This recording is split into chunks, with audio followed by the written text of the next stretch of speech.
Welcome back. Residents of Whitby Ajax will go to the polls tomorrow to elect a new MPP, replacing Jim Flaherty, who is Canada's finance minister. Joining us in studio is Paul McKeever. He is the candidate for the Freedom Party Ontario. Welcome to the show.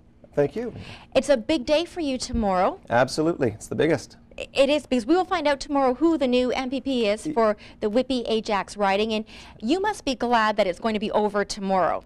Well, you know what? No matter what the outcome, the campaign for the 2007 election starts the next day. Right. Because we're only 18 months away from a general election, and there's no sleeping at this switch. So. No, not at all. Yeah. So, Paul, let's talk a little bit about yourself and why you decided to run in politics. Sure. Well, I'm the leader of the Freedom Party of Ontario. This is our inaugural running in this riding. So this is the first opportunity that voters will have in this riding ever to have voted for a Freedom Party candidate. They get the extra bonus of, in this case, voting for the party leader, which in our system, of course, means if in a general election, if the party wins the most seats, the party leader becomes the premier. So that's an advantage. But you know, we're running to win. We're running in all three by-elections. There are currently three, one in Nepean Carleton, the other in Toronto Danforth, and then, of course, in Whitby Ajax as well. And we think it's important to have a presence in all three, particularly because Freedom Party is the first party in Ontario to have already launched its 2007 election platform, which is available online. And we did that precisely 2 years to the day to the October 4th, 2007 polling day for the 2007 election. So on October 4th, 2005, we released our platform. And this is really the first opportunity that people have had to vote on the platform in a way that, you know, the platform's there, they can read it online, and they're hearing it from the guy who had a big part in play in drafting it. So for our viewers right now who are watching, last night Dan Carter had three main candidates on. Yeah. You're on here today to talk about what it is that you stand for and what you represent. So why should viewers vote for you? Well, if they want lower taxes, I'm the only guy on the ballot that's offering that. We've heard Ms. Elliott and Ms. Longfield both saying we need a bigger share of the pie. That's been their theme throughout this. In other words, that there's this fixed pie of money in Ontario, and that the riding needs more of it for the hospitals. The problem is, though, everything is so poorly managed that, okay, you're going to get your 103rd. There's 103 ridings in the province. That's just not enough. As far as I'm concerned, that's the wrong approach. Lower taxes is the route to a better system. Not only lower taxes, you have to take care of everybody with whatever you do. When you reduce taxes, you have to make sure that you reduce spending as well. When you put money in people's hands, you have to remember that that's going to come out of something else. Well, right. What are we proposing instead? Well, look, there's two main things.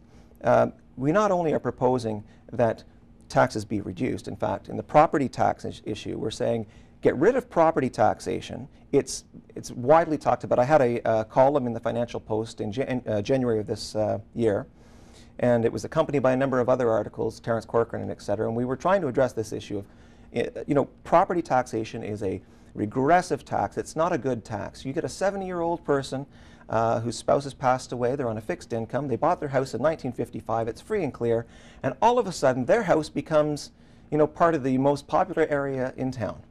Their taxes go up, but they're on a fixed budget. Suddenly they're finding themselves squeezed out of their own neighborhood, the neighborhood they've lived in for decades.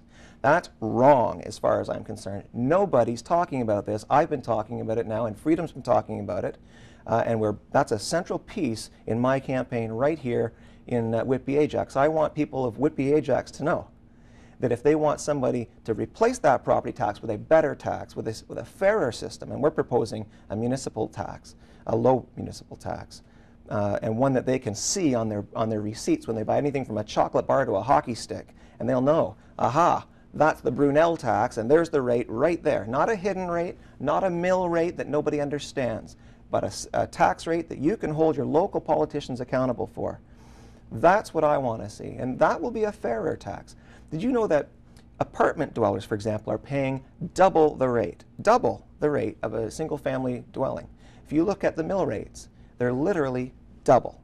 And do tenants know that? They mostly don't, because, you know, mill rates are these arcane, hidden things. You hear there's a 3% property tax increase, but where do you find out about that? And it's hidden away on some document on the city webpage or the town webpage. you'll never really get unless you want to start doing a minor education in property taxation, it will just be this mysterious tax increase, and you won't know who to hold accountable or how to adjust it or how to fight it. Just today we had headlines, Toronto Star, National Post, The Sun, all talking about the problems associated with property taxation. In particular, how do we evaluate these houses? Nobody knows. MPAC comes out with a magical number that, guess what, goes up every year. And, well, if everybody's houses are going up, where's all the money coming from? It's a ridiculous system. There's a support out there to put taxation onto a better footing, and that is, don't tax what I own. Don't tax what I already bought with after-tax income. Tax what I buy. And if I choose not to buy, if I choose to save some money, I save tax. I'll spend it eventually, and when I do, you can tax that. Okay. But until then, no. Let's move on to healthcare. Sure. What do you propose with the Whitby Hospital?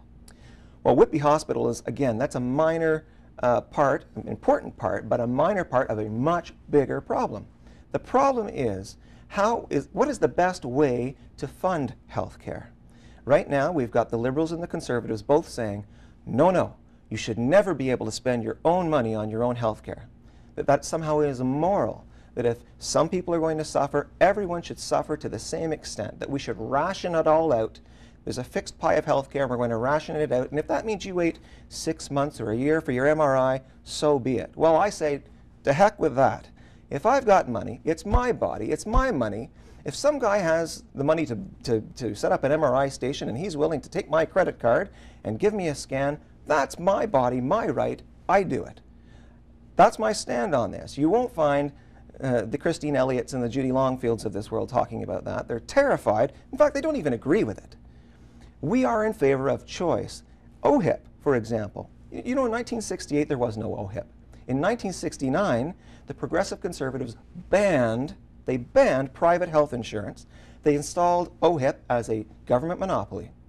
And they introduced, for the first time, the provincial income tax to pay for OHIP, and we've been paying it ever since, and we've been locked into the government OHIP plan ever since. I'm saying, no, this monopoly is not working. You want to find out what's wrong with the funding in Whitby's hospitals, Ajax, Pickering Hospital, any hospital in the system, it's the fact that nobody's accountable, there's no competition. So, give people a choice. They can buy into OHIP, which will be price controlled and available to everyone regardless of their health condition, in full compliance with the Canada Health Act. Or, opt out of OHIP and buy Blue Cross, Blue Shield, whatever you want.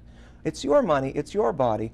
Pick the plan that's right for you. What is Dalton McGuinty or John Dory doing telling you how you can care for your body? It's absolutely ridiculous in a free country that anyone should be telling me I can't spend my money. And the Liberals have actually set up a system of fines to punish people for spending money or for offering services. Health services. They have no problem selling us cigarettes, but don't you dare serve up the services of someone who'll tell you whether you've got lung cancer. Absolutely backward, in my view. And that's why Freedom Party and Paul McKeever is in this election to give people in this riding the first crack at a fairer healthcare system, lower taxes, a better life. That's what we're about. If I sound a bit passionate, it's because I am. And I've been doing this for years. We've been building this plan for years. And we're ready to launch it now. We've had it launched since, as I say, October. And I think the people of Whitby Ajax, when they go to paulmckeever.ca to check out more of the what's going on, I think they're going to find quite a different view of how their MPP should be on the floor telling Dalton McGuinty what's what. I think that's, when it comes to voters, what they want is they want a representative who is very passionate, who is going to stand up for their issues. Absolutely. And I mean, I don't know who saw the debate the other night. I think I held up well. And you want to bet I'm not a shrinking violet. I don't fall into the wallpaper. And if you want to see some fireworks in the legislature, you just make me your MPP, because I'm ready. And I'm ready to hold not only Dalton McGuinty, but John Tory, because frankly, let's be real, they're both arguing that they can be the better Liberal. Well, I'm not that guy. I'm not looking to be the better Liberal. I'm not looking to manage what we have. I'm saying lower taxes, a better life. Give me choice over my body, choice over health care, and lower my taxes. Give me a fairer system. Stop taxing my house. Okay, well, Paul McKeever, thank you so much. Good luck tomorrow. Thank you. We'll find out tomorrow who is the new MPP for the Whitby Ajax riding. When we come back, we'll get a final check on news, sports, and weather. This is Durham Today.